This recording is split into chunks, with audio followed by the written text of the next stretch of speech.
wisatawan domestik kita, terlepas dari jumlah pengeluarannya yang kalau di total itu lebih besar, juga jatuhnya kepada UMKM karena kita suka makan combro, makan nasi pecel, makan ini, makan itu yang orang asing tidak doyan. Jadi ini yang terlupakan. Kita hanya ngitung dolar, dan itu pun saya pikir ngitungnya setengah hati, karena hanya dihitungnya itu yang diterima, yang dikeluarkan untuk mendatangkan mereka berapa nggak pernah dihitung, nggak pernah diinfokan. Kalau orang dagang kira-kira mungkin tombok, Pak R. Seperti kita membangun Mandalika ini kan, yang diinfokan kan jumlah penontonnya, karcisnya sekian kali sekian, bangunnya berapa, utangnya berapa, nggak pernah diomongin kan, nggak pernah disandingkan. Gitu. Udah kembali modal gitu, saya yakin belum. Sirkuit Mandalika yang berada di Lombok, NTB merupakan sirkuit berstandar internasional kedua yang dimiliki Indonesia. Sirkuit yang berkapasitas 200.000 penonton ini siap menggelar sejumlah ajang balapan bergengsi seperti MotoGP dan World Superbike. Sejak tahun 2021 lalu, sirkuit Mandalika telah digunakan untuk balapan internasional. Sebut saja seri terakhir dari balapan WSBK 2021 dan Asia Talent Cup 2021. Pada tahun ini, sirkuit Mandalika menggelar seri kedua MotoGP 2022 yang bertajuk MotoGP Indonesia atau Pertamina Grand Prix of Indonesia pada 18-20 Maret. Sirkuit Mandalika sendiri berlokasi di kawasan ekonomi khusus Mandalika, Kuta Lombok. Mandalika merupakan kawasan ekonomi khusus yang berfokus pada pariwisata. Rencana pembangunan sirkuit sudah dimulai pada 20 Januari 2017 setelah dilakukannya penandatanganan MOU antara ITDC dan Road Grip Motorsport. Pada November 2017, Vinci Green Contraction Project menandatangani kontrak pembangunan sirkuit Mandalika, di mana sirkuit akan mulai dibangun pada tahun 2018 dengan nilai investasi mencapai 500 juta dolar Amerika Serikat. Direktur ITDC, Ngurah Wirawan mengatakan, dana pembangunan sirkuit diperoleh dari pinjaman ASEAN Infrastructure Investment Bank secara bertahap sampai 2023. Selain itu, BUMN Minyak dan Gas Pertamina mengeluarkan dana sebesar 100 miliar rupiah untuk menjadi sponsor utama sirkuit Mandalika yang kontraknya berlaku sampai akhir 2022. Sirkuit Mandalika diresmikan pertama kali pada 12 November 2021 oleh Presiden Jokowi. Pembangunan sirkuit Mandalika diikuti dengan sederet kontroversi. Salah satunya ketika Dewan Hak Asasi Manusia Perserikatan Bangsa-Bangsa melaporkan adanya pelanggaran hak asasi manusia saat pembangunan sirkuit. Laporan itu berasal dari warga lokal yang mengaku dipaksa meninggalkan rumah dan lahan mereka meski belum melakukan pembayaran ganti rugi. Jadi ini salah satu contoh praktek pencaplokan tanah ulayat oleh yang kami katakan mafia tanah. Kalau sudah menunjukkan objek sejengkal, saya tidak akan mempertahankan tanah ini. Sejengkal. Petani dan nelayan telah diusir dari tanah mereka dan mengalami kehancuran rumah, ladang sumber air, situs budaya, dan agama mereka karena pemerintah Indonesia dan Badan Pengembangan Pariwisata Indonesia mempersiapkan Mandalika menjadi Bali baru. Waktu telah berlalu untuk sirkuit balap dan proyek infrastruktur pariwisata transnasional besar-besaran yang menguntungkan segelintir pelaku ekonomi daripada populasi secara keseluruhan. Namun, pemerintah membantah laporan itu dan menyebutnya sebagai narasi yang salah dan hiperbolis. Pemerintah juga telah berjanji akan transparan dan merekomendasikan pembayaran ganti rugi serta dialog antara warga dan ITDC.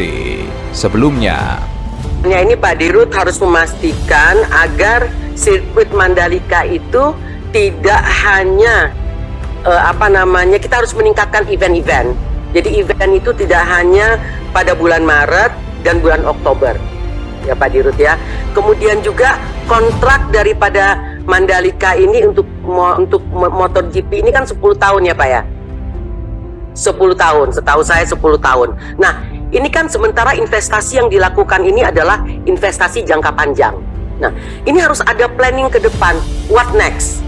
Ya kan, after 10 years ini seperti apa? Kalau enggak ini nanti jadi hambalang kedua, hambalang ketiga, Pak. Tenaga ahli utama Kantor Staf Kepresidenan, Helson Siagian mengatakan, pembangunan dan pengembangan sirkuit internasional Pertamina Mandalika atau sirkuit Mandalika di Nusa Tenggara Barat merupakan investasi jangka panjang untuk mewujudkan pembangunan yang merata dan Indonesia sentris.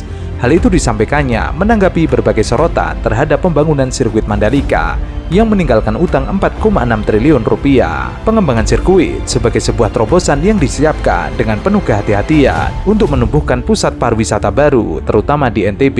Hal ini salah satu bukti nyata komitmen Presiden Jokowi untuk memeratakan pembangunan di Indonesia. Helson menegaskan pemanfaatan sirkuit Mandalika sebagai tempat pagelaran balapan berskala internasional, yakni MotoGP, Moto2, Moto3, WSBK, dan Asian Talent Cup, telah menciptakan multiplier efek yang besar dan berkelanjutan.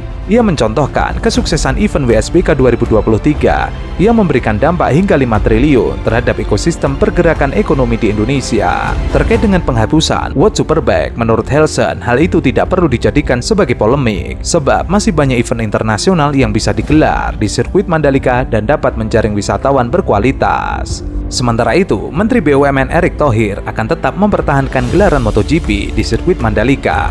Meskipun penyelenggaraan balapan yang dihadiri para pembalap dunia tersebut membawa kerugian hingga 50 miliar rupiah. Penjelasannya waktu itu bahwa memang cash flow daripada injourney sendiri sebagai catatan ada yang memang dalam posisi negatif pada saat COVID waktu itu. Di mana di situ kita bisa lihat pendapatan dari airport kita tentu dalam posisi negatif, tetapi tentu sebagai pelayanan masyarakat tidak mungkin airport di stop pada saat COVID, sehingga tetap kita jalankan. Tetapi juga ada konteks yang lain pada saat itu, tentu dengan cash flow yang kita harapkan pengembangan daripada pengembangan wilayah Mandalika.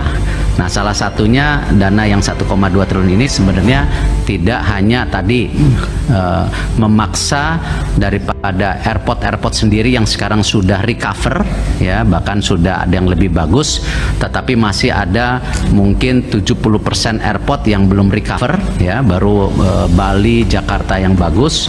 Nah, tentu tidak mungkin airport ini cash flow-nya menggendong daripada anak usaha injourney lainnya seperti juga yang itu di Mandalika. Erick berpendapat MotoGP penting untuk mengangkat citra dan brand Indonesia di mata dunia internasional, terutama citra untuk sektor pariwisata Indonesia. Menurut Erick, dirinya akan menegosiasi ulang pelaksanaan sejumlah kegiatan atau event di sirkuit Mandalika, terutama yang memberatkan atau membawa kerugian.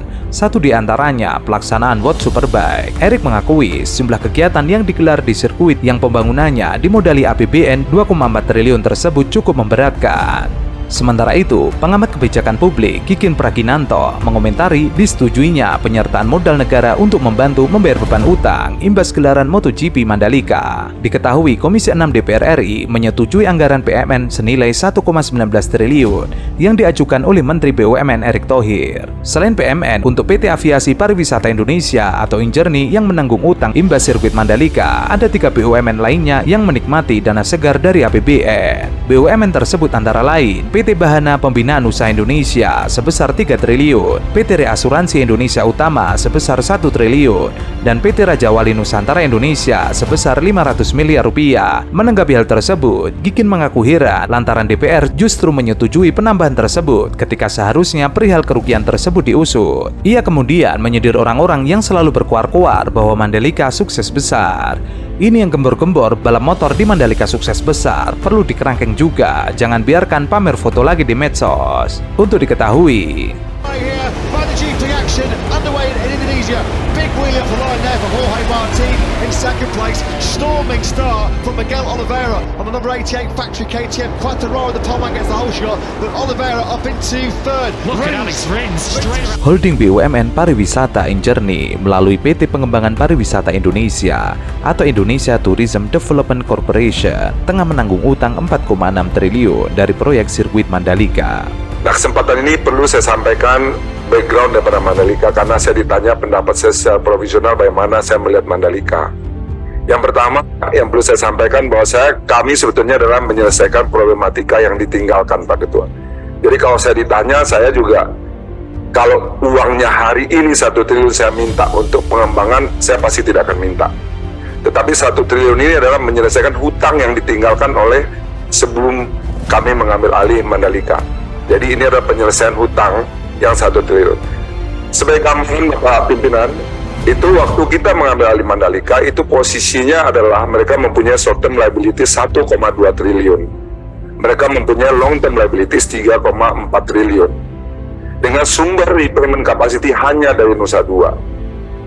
Terus terang saya tidak bisa menyelesaikan yang short term liabilities ini, di mana short term liabilities ini isi di dalamnya adalah pembangunan daripada grandstand dan juga VIP Village sama kebutuhan modal kerja waktu penyelenggaraan event, yaitu 1,2 triliun. Karena itu penyelesaian ini harus dengan equity. Tetapi yang long term liabilities-nya, apa yang kami lakukan hari ini sebelum saya nanti masuk kepada apa yang ditanyakan oleh di Mandalika. Yang long term liabilities menyebabkan kerugian Mandalika itu semakin setiap tahun itu akan semakin besar karena ada mismatch, tidak hanya rugi tetapi juga secara cash flow dia menjadi negatif karena EBITDA-nya hanya 80 miliar, kewajibannya jauh lebih besar yang menjadi cicilan jatuh temponya.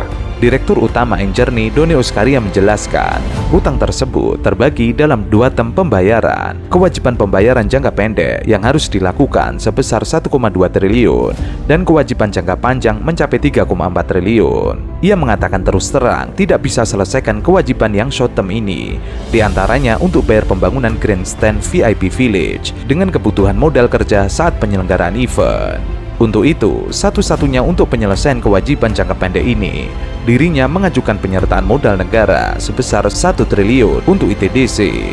Mengenai kewajiban jangka panjang yang sebesar 3,4 triliun rupiah, Doni memaparkan sejumlah strategi. Pertama, pihaknya akan menghilangkan biaya-biaya, salah satunya dengan menghapus event World Superbike dari sirkuit Mandalika, karena event tersebut memberikan kerugian sebesar 100 miliar. Yang WSBK ini menunjukkan kerugian. Sehingga apa yang kami lakukan adalah kami akan melakukan renegosiasi untuk menghilangkan WSBK ini. Sehingga nanti WSBK-nya akan turun, akan kita hilangkan sehingga tidak muncul biaya di dalam penyelenggaraan WSBK yang itu sebetulnya eventnya tidak menarik crowd dan tidak menarik juga secara sponsorship. Ini berdampak 100 miliar penurunan daripada kerugian kita. Ini tahun ini akan kita lakukan untuk menegosiasi membuang si WSBK-nya. Itu yang pertama. Yang kedua adalah kita melihat lagi MotoGP ini berapa negatifnya dari sponsorship dan juga daripada hosting fee-nya. Kita sudah menghitung itu kita punya punya gap itu kurang lebih sekitar 50 miliar. Ini yang sedang kami carikan bagaimana kita mendapatkan tambahan sponsorship untuk menutupi gap ini. Sehingga kita bisa melokalisir problemnya di Mandalika ini. Problem pertama adalah berkaitan dengan long term liabilities-nya, yang kedua adalah berkaitan dengan MGPA-nya. MGPA-nya kurang lebih 50 miliar yang harus kami lakukan. Yang dari sisi infrastrukturnya kita sedang merenegosiasikan untuk merestrukturisasi kreditnya, kita balancekan dengan posisi repayment capacity Nusa Duanya. Selain itu, MGPA yang merupakan pengelola sirkuit Mandalika akan mengaktifkan sirkuit untuk ajang internasional lainnya yang lebih menguntungkan. Langkah lain, ITDC akan mengundang swasta untuk berinvestasi di lahan sekitar sirkuit Mandalika. Saat ini, ITDC memiliki hak pengelolaan lahan 1.200 hektar. Hanya saja, nanti price-nya akan direview terlebih dahulu. Karena saat ini, price yang ditawarkan harganya 3 kali lipat lebih mahal dari kalau beli lahan, jadi tidak ada investor yang masuk. Karena kalau kita menerapkan commercial policy dan pricing strategi hari ini, tidak akan ada orang yang mau berinvestasi di Mandalika karena dengan parameter 3-6 dolar per square meter per tahun, itu harganya 3 kali lipat lebih mahal daripada harga tanah average rata-rata tanah di Mandalika. Ini yang sedang kami kaji, Bapak Ibu sekalian. Mudah-mudahan proses yang diajukan ini adalah sebetulnya proses penyehatan kondisi Mandalika ketika kita ambil alih. Holding BUMN Pariwisata Enjourney tengah putar strategi untuk menyehatkan perusahaan yang mengelola sirkuit Mandalika, yaitu Mandalika Grand Prix Association. MGPA saat ini disebut-sebut tengah menelan kerugian dari pengelolaan sirkuit Mandalika. Sirkuit Mandalika sendiri tahun ini kembali menjadi tuan rumah ajang balapan internasional bergengsi, yaitu World Superbike dan MotoGP. Hanya saja, event besar itu ternyata tidak banyak membantu MGPA untuk mendapatkan keuntungan. Kedepannya ini Pak Dirut harus memastikan agar sirkuit Mandalika itu tidak hanya kita harus meningkatkan event-event. Jadi event itu tidak hanya pada bulan Maret dan bulan Oktober. Ya Pak Dirut ya. Kemudian juga kontrak daripada Mandalika ini untuk MotoGP ini kan 10 tahun ya Pak ya. 10 tahun, setahu saya 10 tahun. Nah, ini kan sementara investasi yang dilakukan ini adalah investasi jangka panjang. Nah, ini harus ada planning ke depan. What next? Ya kan, after 10 years ini seperti apa? Kalau enggak ini nanti jadi hambalang kedua, hambalang ketiga Pak. Big wheel off the line there. Untuk diketahui, para buzzer dan juga para oligarki sering mengkritisi pagelaran ajang balap Formula E. Mereka membandingkan dengan pagelaran MotoGP di Mandalika. Padahal pagelaran MotoGP di Mandalika sampai saat ini masih menyisakan problem. Belum lagi biaya pembangunan sirkuit Mandalika yang terus naik. Terbaru, penyelenggaraan MotoGP Mandalika 2022, Mandalika Grand Prix Association berutang kepada Rumah Sakit Umum Daerah Nusa Tenggara Barat sebesar 7,8 miliar rupiah. Utang tersebut tercatat di laporan hasil pemeriksaan operasional Badan Layanan Umum Daerah RSUD dan Rumah Sakit Jiwa Mutiara Sukma tahun anggaran 2022. Direktur Utama RSUD NTB, lalu Herman Mahaputra, membenarkan utang MGPA tersebut. Ia telah melaporkan ihwal utang itu kepada Gubernur NTB Zulkifli Mansyah dan Wakil Gubernur NTB Siti Rohmi Jalila.